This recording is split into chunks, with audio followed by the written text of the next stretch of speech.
Hello friends, I again welcome you in a fourth lecture of root locus. In last lecture we have completed rule number 4, 5 and 6. So in this lecture we will discuss rule number 7 onwards. Okay, so let's go. Next rule is rule number 7, which is about intersection of root locus with imaginary axis.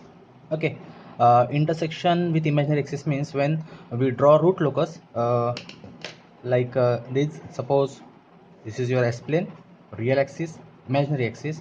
Okay, so suppose there is one pole like here and here, and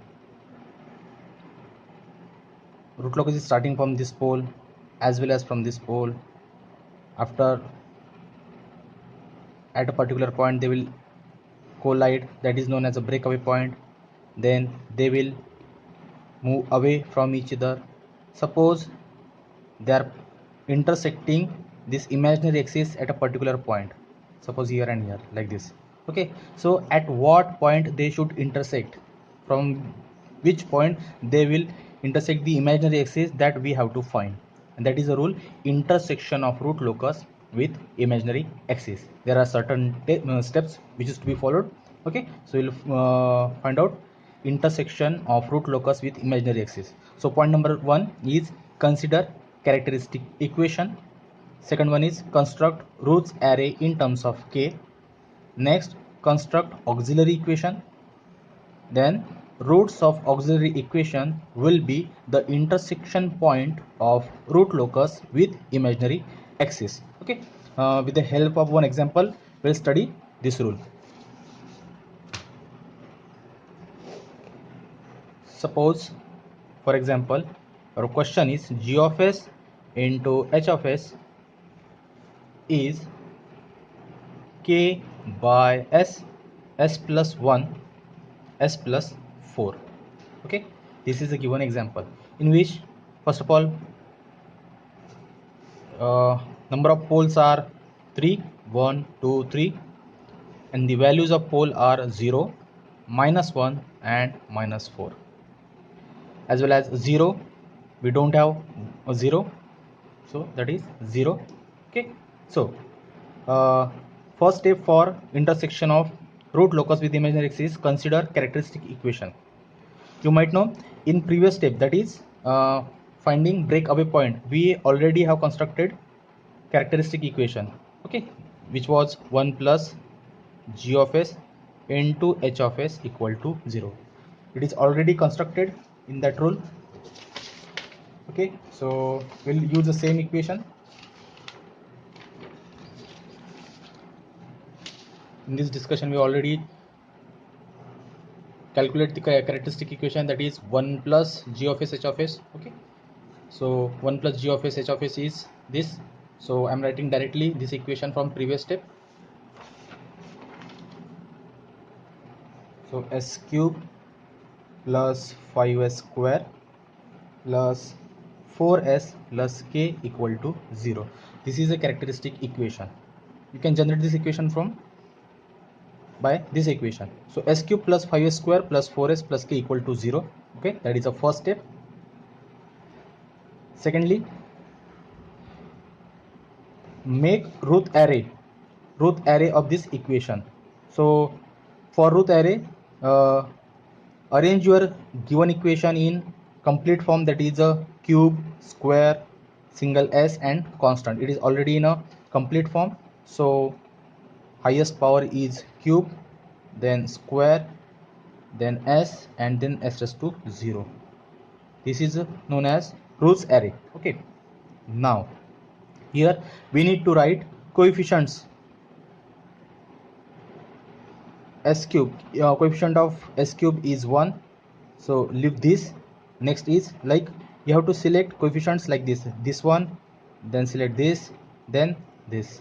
Okay, so 1, then 4, then leave k, then 0. Okay, for s square, here see 5 square, 5 is the coefficient of s square, so 5, then leave this 5, then k, then nothing is there, so 0.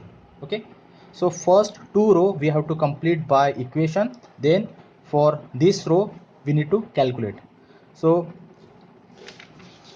how it is to be calculated? See here, 5 into 4 minus 1 into k divided by 5. 5 will be reference point for this row. I repeat, 5 into 4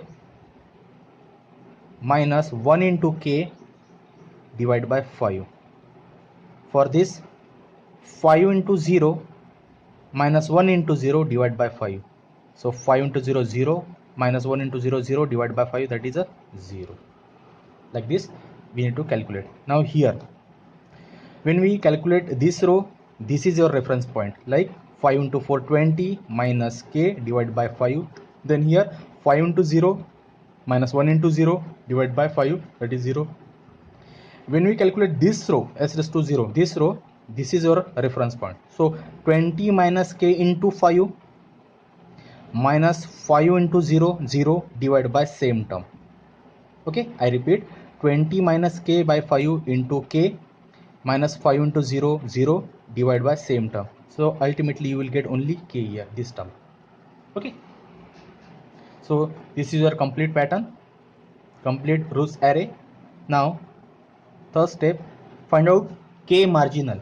So from ss to 1 row, from this row you have to calculate, like 20 minus k by 5 equal to 0. Okay, so 20 minus k equal to 0, 20 equal to k. Okay, so this is a k marginal value. K marginal value is 20. Okay, here next step is prepare or construct auxiliary equation. Auxiliary equation. So the row where you get k marginal value, just above that there is a auxiliary equation, s square equation. Okay, so make auxiliary equation from this row. So from s square row, so look at s square row, 5 is a coefficient of s square, so 5s square plus k equal to 0. 5s square plus k. Okay, one alternate term we are considering. So here s square, this is not s, all even numbers we are selecting. So 5s square plus k equal to 0. So 5s square, we just calculate k here, so k is 20 equal to 0. S square equal to minus 4, 20 by 5. So s equal to plus minus 2i. Square root of minus number will be imaginary number, so plus minus 2i. So what we have done in this complete step, for given question p and z we have, then we construct auxiliary equation, 1 plus g of s h of s equal to 0. Then this is our auxiliary equation. For this equation, arrange one root array pattern. Okay, after this find out value of k. So consider s raised to 1 row, we have considered s raised to 1 row.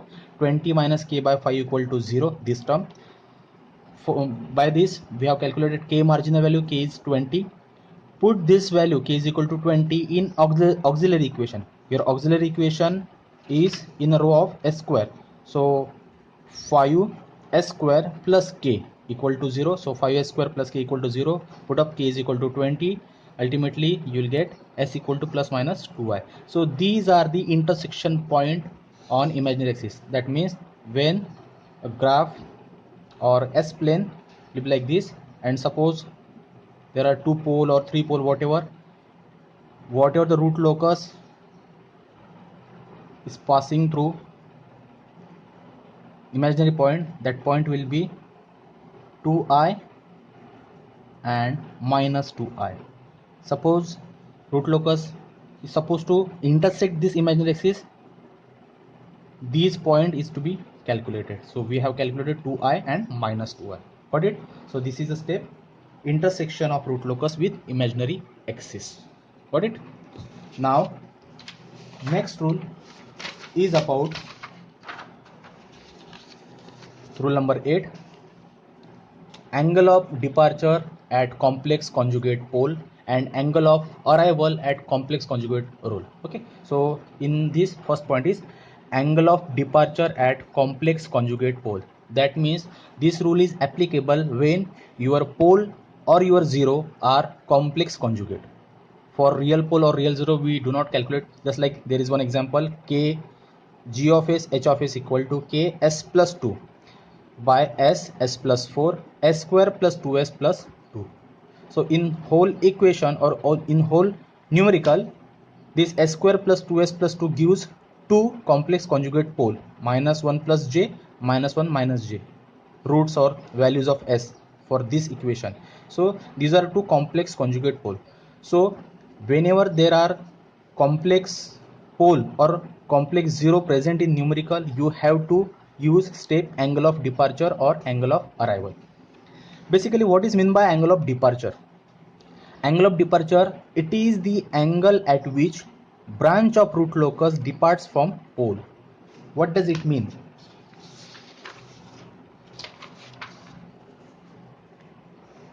S-plane. Suppose your pole is not lying on real axis, it is in space. Okay, it is in space, not on real axis. So at what angle root locus is starting? So this is a reference line, zero line. Okay, so suppose root locus has to reach here. This is a zero and these are the poles. So root locus always start from pole and end on zero.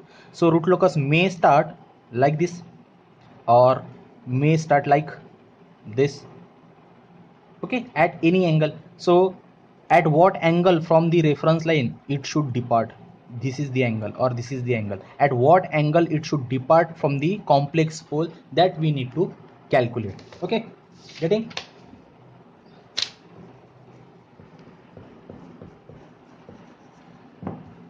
Likewise in S-plane, suppose 0 is there, pole is here. Okay, I already explained that if you have complex pole, you have to calculate angle at what angle root locus will start.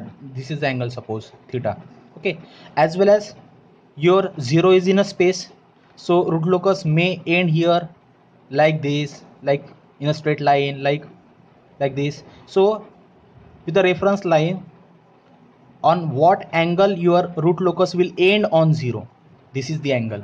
So this angle is known as angle of arrival because root locus is arriving on 0. This is a pole, root locus is starting from this point. So at what angle root locus will depart from this point? So this angle is known as angle of departure and arriving angle is known as angle of arrival. So angle of departure for pole, angle of arrival is for 0. Got it? So how it is to be found out?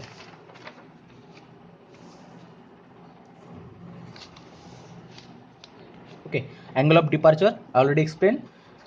For complex pole, at what angle root locus will start from that pole, that is known as angle of departure. The formula for angle of departure, phi d, d for departure, so phi d is 180 minus phi. And what is phi? Phi is summation of angle made by pole minus summation of angle made by 0. I repeat, angle of departure is equal to 180 minus phi, and phi is summation of angle made by pole minus summation of angle made by 0. Okay, so let us get it with the help of one example.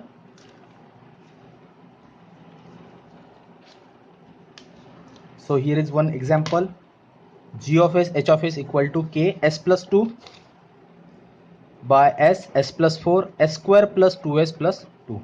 Okay, so in this numerical we have poles 1, 2, 3 and 4. This is a quadratic equation and the values of pole are s equal to 0, s equal to minus 4 and s square 2s and 2. For this equation we got the value minus 1 plus j and minus 1 minus 1j. This is a 1j 1j. So 0 minus 4 minus 1 plus j minus 1 minus j. 4 values of poles. Okay, and what about 0? 1 0 we have s plus 2 equal to 0, so 0's value is minus 2. For pole and 1 0. Okay, directly we will calculate angle of departure. So for angle of departure, what we should do?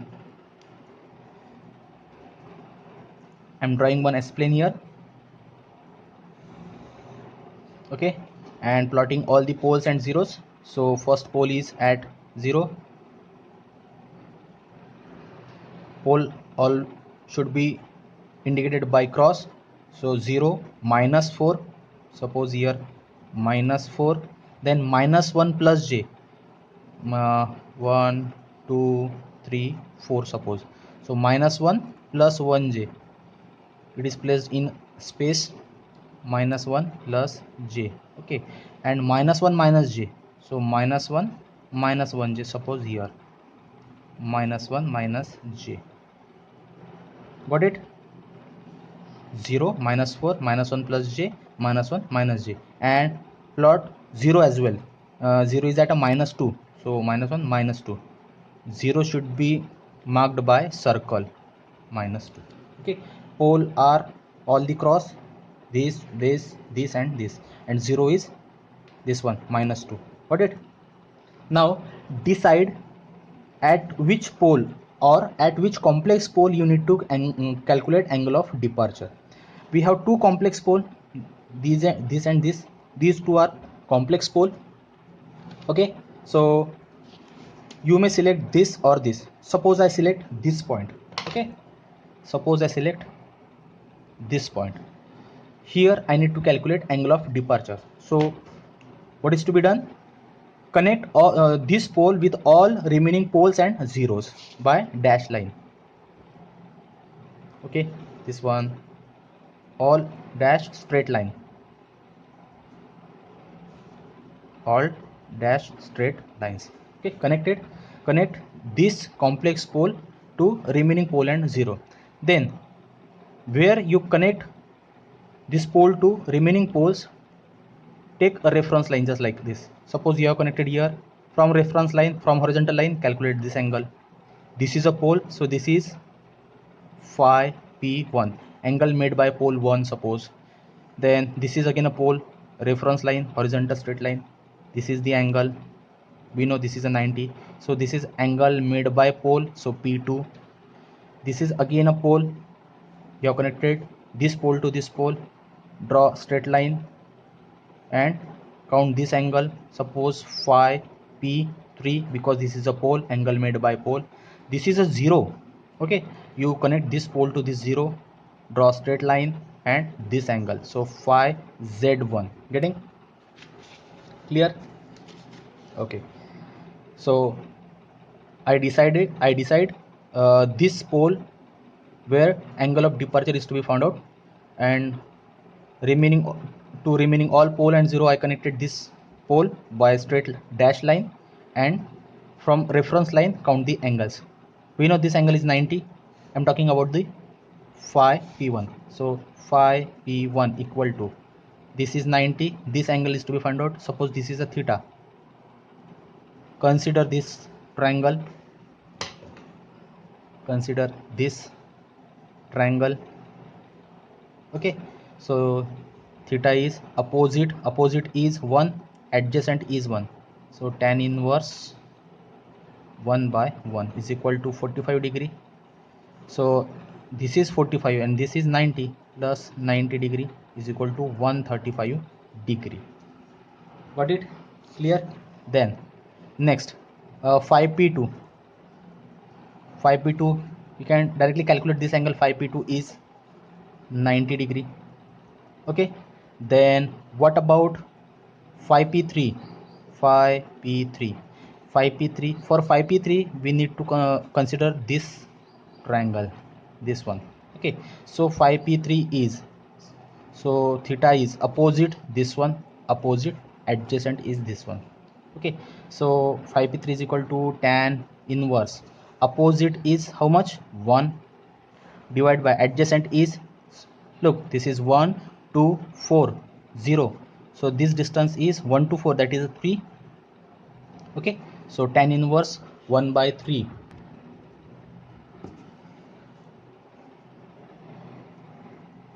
Shift tan inverse 1 by 3 is 18.43 or 18.44 degree.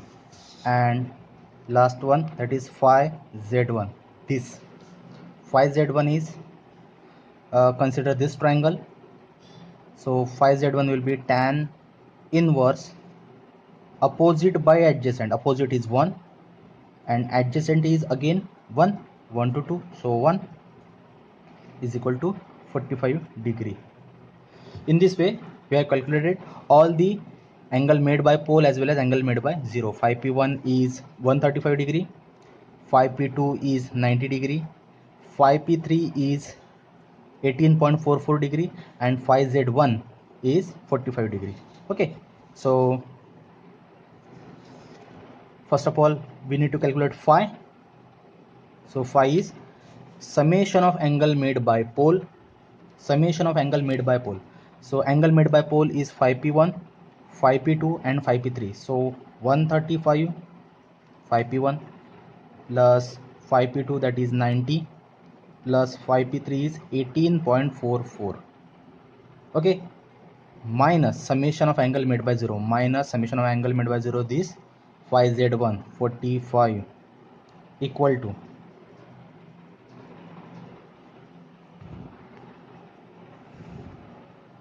198.44.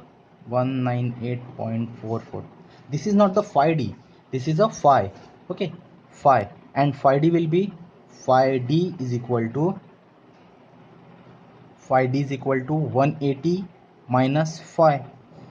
So 180 minus answer is minus 18.44 degree.